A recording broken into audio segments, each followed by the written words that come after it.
Allora, Roma biletinden herkese merhaba. Soğuk bir kış gününden yine videolarımda görmeye alıştığınız Villa Doria Panfili Parkı'ndayım. Kanalımı takip ettiğiniz için herkese teşekkürler. Roma Bileti YouTube kanalı 800 aboneye ulaştı. Bir de blog yazılar yazıyorum. Açıklama kısmında linki bulabilirsiniz. Orada da yazılarımı okumanızı öneriyorum. Bugünkü konumuz Roma'da Noel nasıl kutlanıyor? İtalyanların gelenekleri, adetleri neler? Bunları konuşacağız.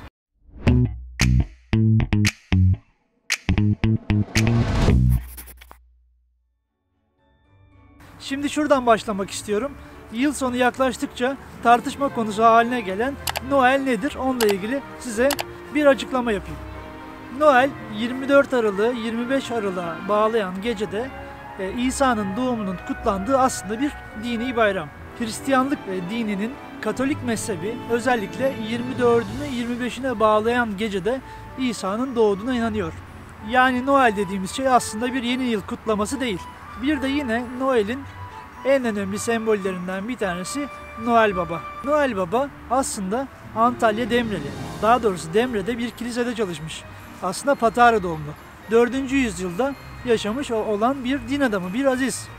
Hatta kemikleri Türkiye'den alınıp İtalya Bari'de San Nicola Kilisesi'nin içine yerleştirilmiş. Yani dünyaca ünlü Noel Baba aslında Türk topraklarında yıllarını geçirmiş bir aziz. Benim daha önce rastlamadığım presepe denilen bir adetleri varmış. İtalyanlar evlerine veya bazı restoranlar ve iş yerleri, dükkanların içine, apartman girişlerine, kiliselere, kiliselerin önlerine İsa'nın doğumunu canlandırmak üzere küçük figürler alıp o figürlerden dioramalar yapıyorlar. Bir ahır canlandırılıyor ve o ahırda boş bir sepet oluyor. Tam 24 Aralık'ı 25 Aralık'a bağlayan gece bir İsa bebek figürünü o presepenin içine koyuyorlar. Hatta biz 24 Aralık gecesi mahalledeki kiliseye gittik. Oradaki töreni izlemek üzere bütün mahalle halkı kiliseye dolmuştu.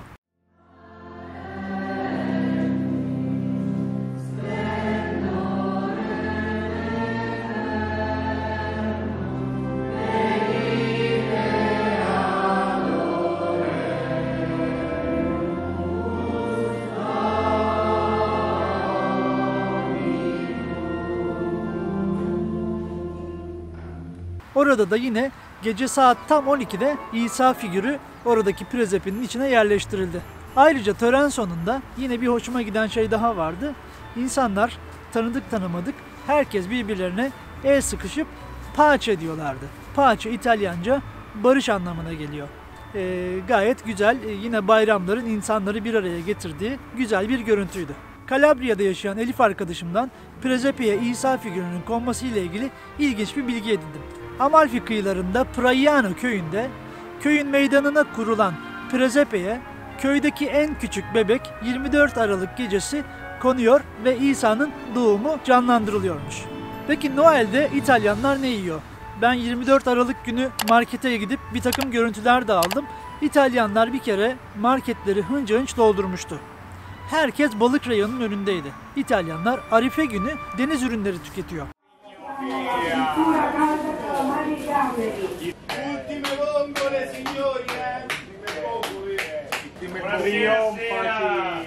Buonasera Serafino, meno tram e più trans.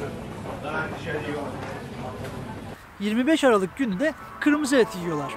Aslında 25 Aralık'ta ne yediklerinden ziyade 25 Aralık günü Noel yemeğinden size bahsetmek istiyorum. İtalyanlar şehir dışında veya yurt dışında olsalar dahi ülkelerine, ailelerin yanına dönüyorlar. Masada anneler, babalar, çocuklar hep beraber bir araya geliyor ve her yıl Noel günü Noel yemeği yeniyor. Bu öğlen yemeği gerçekten son derece önemli. Ayrıca bu aile toplantısının bir özel durumu daha var. O da aile bireylerinin kendi içinde hediyeleşmeleri. Aile bireyleri birbirlerine hediye veriyorlar. Markette ayrıca koca büyük kek kutularına rastladım. Panettone, pane di toni. Şimdi hikayesini anlatacağım. Okuduğuma göre şöyle, aslında birden fazla hikayesi var ancak benim okuduğum hikaye şöyleydi. Milano'da yıllar önce Milano Dükü'nün katıldığı bir yemekte Tony adlı usta tatlıyı yakıyor. Bir an önce bir tatlı geliştirmek istiyor. Ekmeğin içine küçük meyve parçaları koyarak ortaya tatlı çıkartıyor, bir kek çıkartıyor ve misafirler tarafından son derece beğeniliyor. Ve ismi de Pane di Tony, yani Tony'nin ekmeği olarak kalıyor.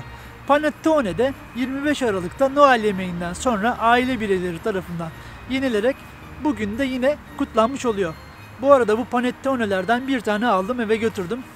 Tattım, gayet lezzetli, gayet hoş. Buraya Noel zamanı gelirseniz marketten kendinize bir panettone kek almayı unutmayın.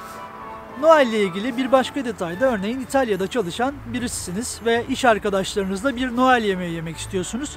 25 Aralık günü herkes ailesiyle olacağı için iş arkadaşları 24 Aralık'a kadar bir yerde toplanıp yemek yiyorlar. Örneğin spor salonundaki arkadaşlarınız olsun veya bir başka sosyal ortamda bir Noel yemeği kutlanacaksa, dediğim gibi 25 Aralık'tan önce mutlaka toplanılıyor. Hatta biz 23 Aralık akşamı bir restorana gitmiştik. Hınca hınç doluydu. Çok da güzel süslemeler vardı. Instagram'da fotoğraflarını paylaşmıştım. Görmüş olabilirsiniz. Yine bana çok sorulan sorulardan bir tanesi de Roma'daki Noel pazarları. Ben dün akşam hava çok soğuk da olsa gidip oradaki Noel pazarlarını görüntüledim. İlginç kuklalar, presepe malzemeleri, özellikle Pinokyo oyuncakları vardı. Ve gerçekten keyifli bir pazar. Ancak hınca hınç dolu değildi. Havanın da soğuk olması muhtemelen buna etki etmiştir, ancak Navona Meydanı'na bir de çok güzel bir atlı karınca kurmuşlar. Orada da yine insanlar keyifli zaman geçiriyordu.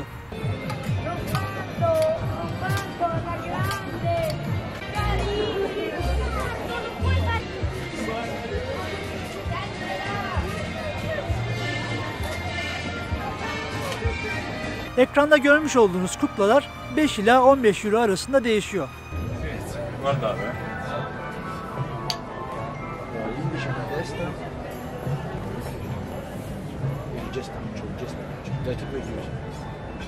Minyatür presepe malzemeleri de yine 1-2 euro civarında ufak tefek aksesuarlarla süsleyebiliyorsunuz. Bu yıl Roma'ya Noel'in getirdiği bir başka güzellik de Netflix'in kurduğu koca muhteşem ağaç.